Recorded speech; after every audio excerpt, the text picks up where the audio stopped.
Thanks for tuning into the video. I am back. I am sorry it's been so long, but we just had one unfortunate situation after another that has kept me from recording. The first one being they were doing construction at the office. It's uh it's a little hard to record video when there's a bunch of background noise such as saws, drills, and I couldn't really edit it out.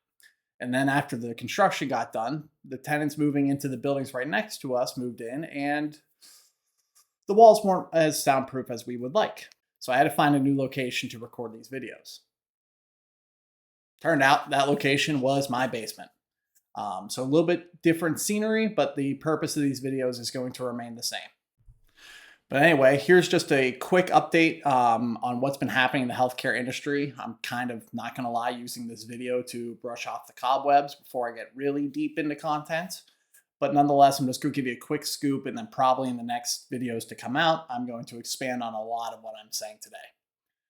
The first thing that I noticed, annual enrollment for 2025 going into 2026, so the October 15th to December 7th timeframe, for 2026, January 1st effective dates, I noticed I was busier than I've ever been. And then upon finishing said open enrollment, I audited the books, and it turns out we were actually busier than we've ever been. And then I talked to a lot of agents from across the country. Recently, I was in Washington, D.C. at NABIB's Capital Conference, and I talked to a lot of people there, and they told me how crazy their lives were during open enrollment. So I wanted to do a little digging to figuring out why this was happening. What's going on? What changes happened in the background that maybe we weren't aware of, or maybe we were, but the results are shocking. I'm going to pull up a couple statistics from the Kaiser Family Foundation. And then from there, I think in the next video or two, I'm going to expand on doing a little bit more due diligence before I comment on anything, figuring out what's going on, what's the reaction causing this, and go from there. So again, I pulled all this information off the Kaiser Family Foundation's website. One of the biggest statistics that I saw that shocked me. It is about 13% of beneficiaries enrolled in individual MAPDs, or about 2.6 million people, are in a plan that has been terminated for 2026. So that means in October 2025, 2.6 million people received notice from their insurance company that the current plan that they are enrolled in was being dissipated, terminated, gone, and they had to find another option. So that's where a lot of the crazy traffic for open enrollment came in. We call those service area reductions, meaning these people are on a plan that no longer is available and we need to move them. On top of that, that 2.6 million people is an increase from 2024 going into 2025. In 2024 going into 2025, only 1.3 million people lost their plans. That means it has doubled for 2025 going into 2026. That's significant. Now, of that 13% that has straight lost their plan, 6% of those are under what's called consolidation. What that means is the insurance company has basically said, we're getting rid of this plan and we're automatically going to roll you into a different plan. The issue with that is the plan that they are enrolling those clients into may not necessarily be the best option for them. So across the nation, 2.6 million people really needed to review what was going on. Now, all that being said, the average number of plans available to beneficiary nationwide, so remember this is an average nationwide, in 2025 was 34 plans available as far as MAPDs, MAs, those sorts. We're not talking supplements or drug plans, just Medicare Advantage plans. In 2026, it's 32. So we only saw a 2-plan average decrease across the entire nation. So on that side, things stayed pretty stagnant. Now, I do want to throw a quick disclaimer in here. Not all areas were affected the same as others. I'm also going to pull up this image here that's taken directly from the Kaiser Family Foundation's website. And it shows the average number of Medicare Advantage plans available by state and if they increased or decreased from 2025 into 2026. As you can see from the chart, majority of the states out there have seen a decrease. Very few seen that increase, and a very few have stayed the same, but the majority of the states available and the offerings that they have have seen a decrease in the offering of Medicare Advantage plans in their state. Certain areas of this country had very minimal impact, and certain areas of this country had severe detrimental impact to where they are. With all that being said, all these service area reductions, everything that's going on, one of the biggest things that we are seeing on the agent side that does impact a lot of clients, may not impact everybody, but it does impact a lot of clients, is companies cutting commissions to insurance agents.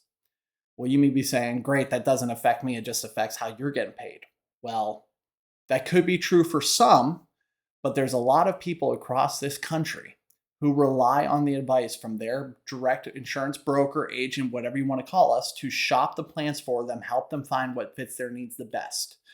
When companies cut commissions or cut it, sometimes they're cutting it directly from the agent portal, meaning even if we don't want to get paid, we still can't enroll them. They have to go directly to the carrier or they have to go to Medicare.gov.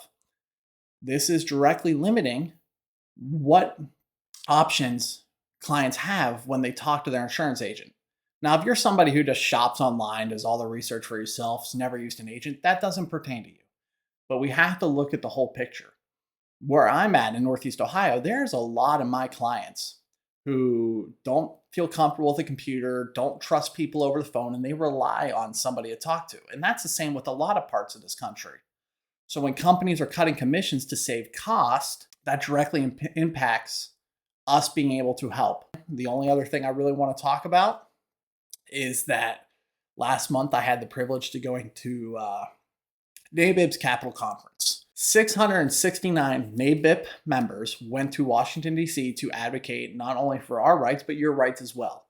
I just want to kind of touch base on the talking points. We literally go into the congressional office buildings and have one-on-one meetings with a lot of the House of Representatives and I believe some of the Senate members to talk to them about policies that are coming down the pipeline or suggestions that we think they should talk about that directly impact you. I'm just going to pull up for my reference the talking points and just kind of touch base on what we did so you know that even though I'm making this video, I'm not sitting here behind a camera to spout my mouth. I'm actually going out and trying to do the work that I am talking about. One of the things we talked about with representatives was HR 2744, which is the Medicare Enrollment Protection Act. What this act does is it supports COBRA as credible coverage.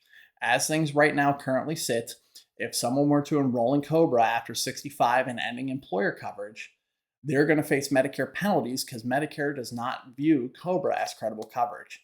This bill would sort of change that and make it so that COBRA would be considered credible coverage and somebody who elects it afterwards will not be penalized. Another thing we talked about is S2355/HR 5582, the Patients Deserve Price Tags Act.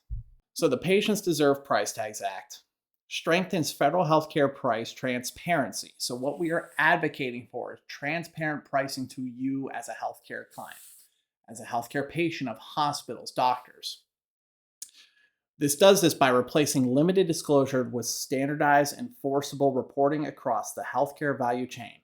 The bill requires hospitals to publish monthly, machine-readable files detailing gross charges, discounted cash price, payer-specific negotiated rate, and the methodologies used to calculate those rates.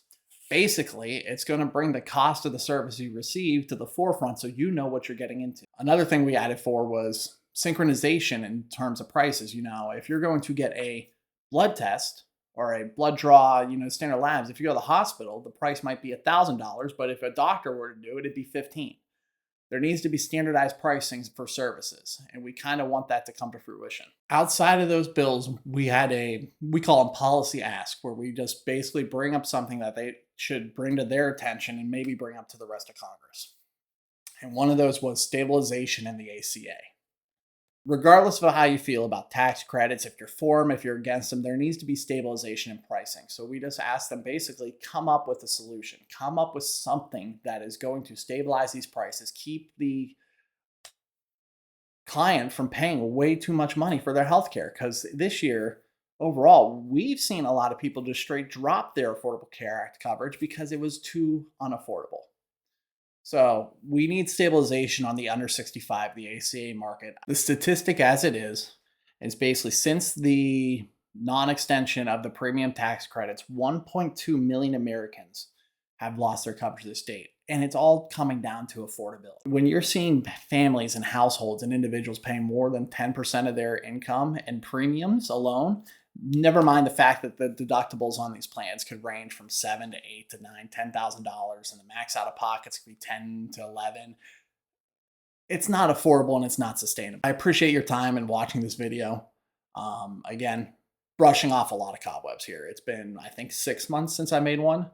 Again, I appreciate it. I appreciate your time, and I look forward to seeing you in the next one.